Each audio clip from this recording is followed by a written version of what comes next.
no Evangelho de João,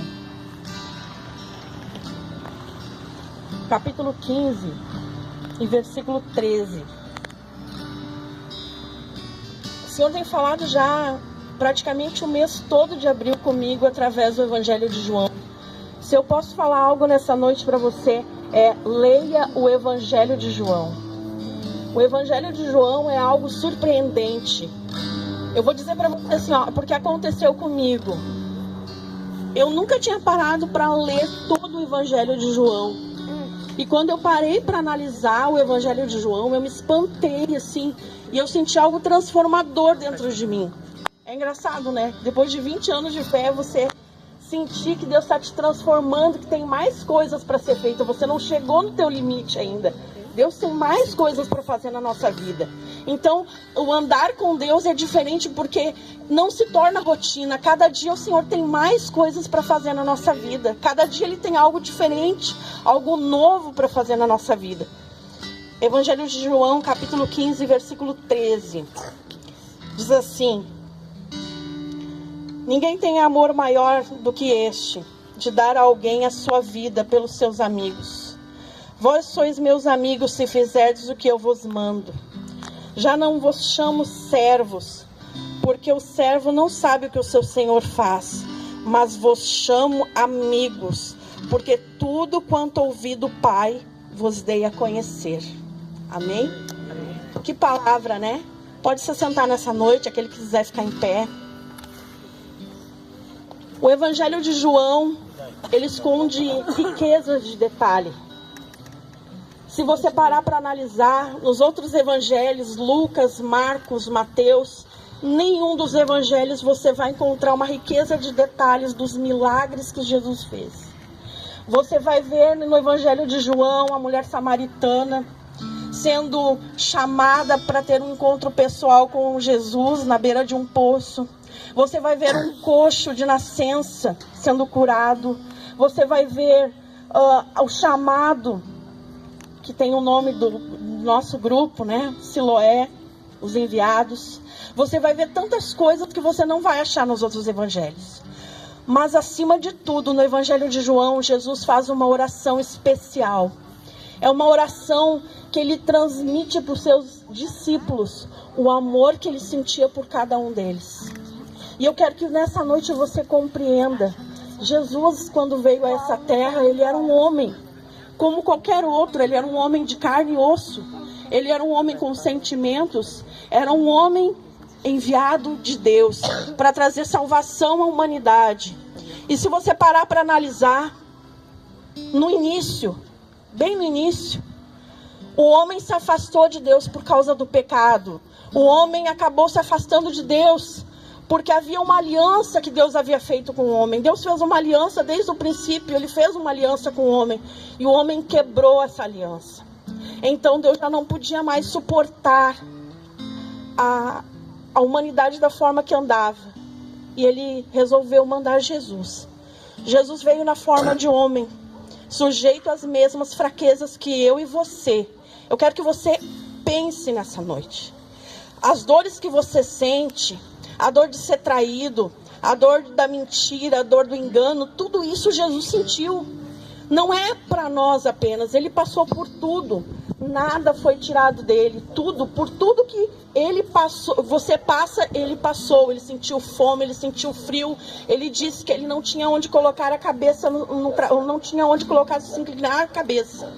Muitas vezes nós pensamos: Deus, mas tu não me ouve, tu não me vê. Mas Jesus passou por tudo isso. E no Evangelho de João, ele começa a dizer para os discípulos, ele começa a chamar os discípulos de amigo, ele começa a dizer para os discípulos que ele estava chegando a hora dele, que estava chegando o momento dele partir dessa terra. Mas ele deixa um recado para eles, diz: olha, eu não vos chamo mais servos, mas eu vos chamo amigos. Amigo, porque o servo não sabe o que o seu senhor faz, mas o amigo sabe. Aí ele sentiu o que o João sentiu na ceia.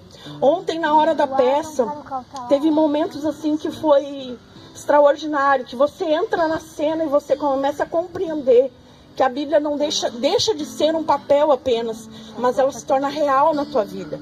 Quando Jesus começou a ensinar ali na ceia, quando ele começa a falar sobre a morte dele, naquele momento, João inclina a sua cabeça no peito dele, e ele sente as batidas do coração de Jesus. Ele sente que Jesus está diferente. Ele sente que algo está para acontecer, algo está incomodando o mestre. Eu quero que você nessa noite pense nisso. Os momentos em que Jesus sabia que ele haveria de padecer, que ele teria que ir para uma cruz para pagar os nossos pecados, para que nós hoje pudéssemos estar aqui numa praça anunciando a palavra de Deus, anunciando o reino de Deus e dizendo: Jesus morreu, mas ele ressuscitou e ele está vivo, e um dia ele vai voltar, e ele vai buscar a sua igreja, ele vai vir buscar aquele que é salvo pelo seu sangue. Houve uma dívida, mas essa dívida foi paga pelo sangue de Jesus.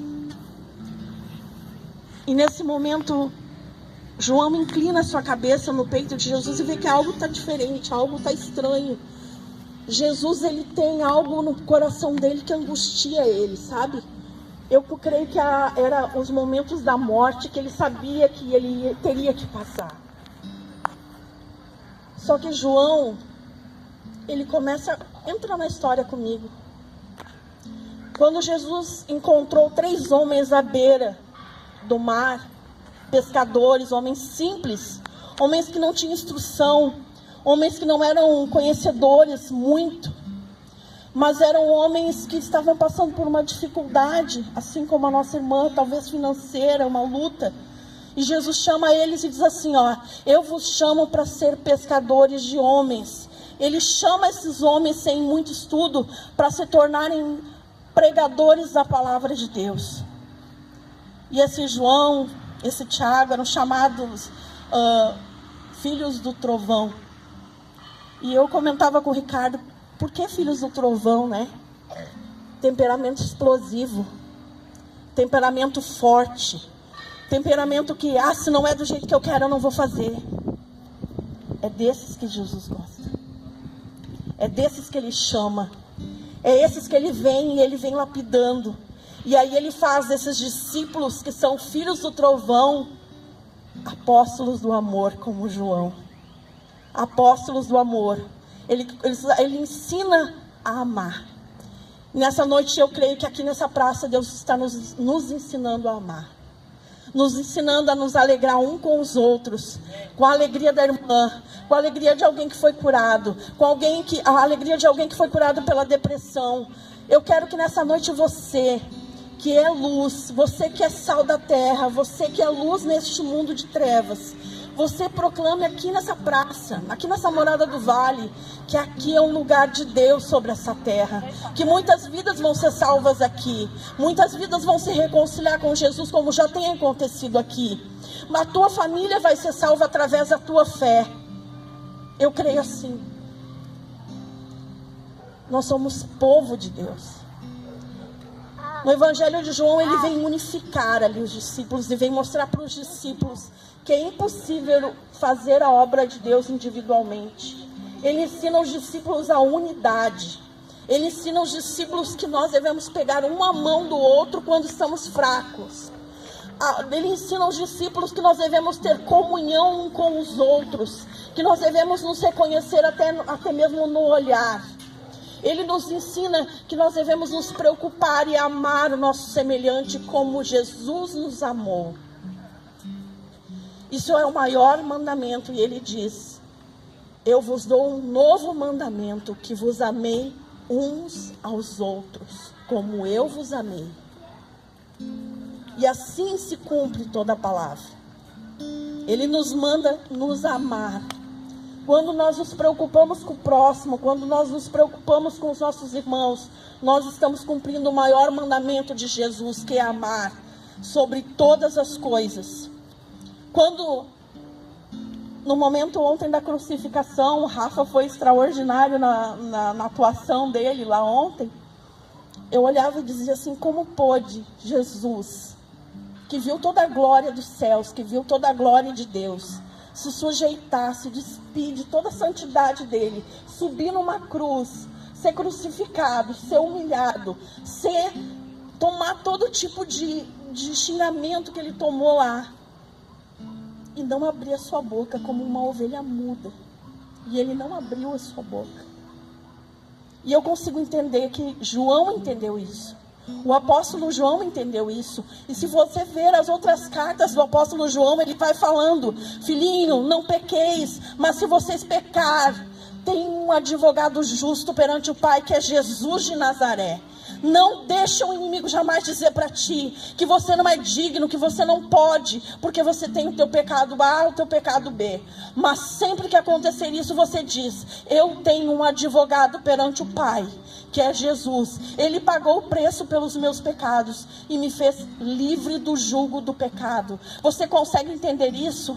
Você consegue entender isso? Jesus subiu naquela cruz para que o jugo do pecado não tivesse mais poder sobre a tua vida, para que o jugo do pecado não fosse mais dominante sobre você, sobre a sua vida. Quantas pessoas hoje vivem da mesma forma que a irmã falou no testemunho dela? Pessoas que vivem assim: mas Deus não está aqui. Eu sentia isso. Às vezes eu estou conversando com o Ricardo e eu dizia: eu fui criada dentro da religião. E muitas vezes eu dizia assim: eu não consigo sentir Deus aqui dentro. E eu fui criada dentro da religião, mas algo me dizia que Deus era muito mais que aquilo. E quando eu encontrei aquele Deus mais que aquilo, tudo que eu conhecia, eu fiz que nem a mulher do cântaro, eu costumo dizer. Eu larguei o cântaro, esqueci que eu estava pegando água e corri para os braços de Jesus e disse: olha, eu conheci alguém que é muito maior, que eu nunca imaginei que eu iria conhecer. E eu quero dizer para você nessa noite: Ele está aqui. Ele não está mais naquela cruz. Ele não está mais no sepulcro. Ele está aqui.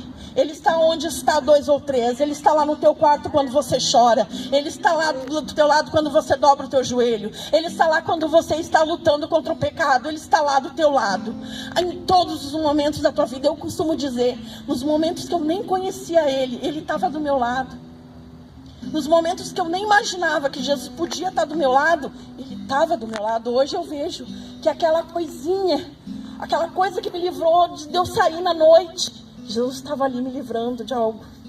Aquele relacionamento que não deu certo, Jesus estava ali porque Ele tinha algo melhor para mim. Você consegue entender isso? Você consegue compreender aquela compra que você vai fazer e não deu certo? É Jesus ali. Ele tem um cuidado extraordinário e a gente acha, muitas vezes, Deus não me ama, nada dá certo na minha vida, Deus não quer nada de bom para mim, eu não posso isso, eu não posso aquilo. Mas Deus tem um cuidado de Pai. Jesus tem um amor extraordinário por nós. Eu não quero me elevar muito tempo nas horas, porque o pessoal está com frio. Mas eu quero dizer para você, igreja, você é portador do amor de Jesus. Você tem um poder que você ainda não conhece. Você tem algo dentro de você que você ainda não conhece. Você tem um poder que a hora que você usar esse poder, ninguém te para. Quando eu descobri dentro de mim que não existia nada que pudesse me separar de Deus, nem a depressão, eu desci ao mais profundo poço. É como Jonas, no livro de Jonas, né? Que diz que ele desceu no ventre, no mais profundo abismo. Eu desci lá com a depressão. Mas o Senhor Jesus foi lá e me buscou, me trouxe de volta. Ele veio e me trouxe de volta e disse: olha, tu não vai ficar aí, eu vou te trazer de volta. E eu sou testemunha viva, eu não tomo medicação, eu não tomo remédio. Deus me livrou disso, Deus me restaurou, Deus restaurou a minha família, Deus fez coisas grandes. Eu também tenho muitos testemunhos para contar. Eu creio que nessa noite você tem algo especial para receber de Deus. A palavra de Deus diz em Atos: e recebereis poder ao descer sobre vós o Espírito Santo. Não é somente aqui na praça, mas é lá na tua igreja, você que congrega em outro lugar. É lá na tua casa, é no dia a dia, é no dia a dia, é no diário, é todos os dias. Quando você descobrir que Jesus está contigo todos os dias, em todos os lugares, aonde você estiver, você vai saber que você não está sozinho. Você vai saber que Jesus anda contigo na rua. quando você está conversando sozinho. Jesus está contigo quando você está lá na tua pia lavando a louça. Jesus está contigo quando você está lá no teu setor, na tua empresa, de cabeça baixa, perguntando, falando sozinho. Jesus está contigo lá. Agora eu te convido nessa noite, apresente Jesus para outras pessoas que não conhecem. Apresente quantas vezes for necessário. Apresente Jesus para as pessoas que não conhecem. Nós estamos nessa praça aqui para apresentar Jesus para outras pessoas. Nós estamos nessa praça aqui para que os vizinhos aqui na volta ouçam que Jesus ressuscitou. Ele não está mais naquela cruz e um dia Ele vai voltar. Amém? Se coloque em pé, nós vamos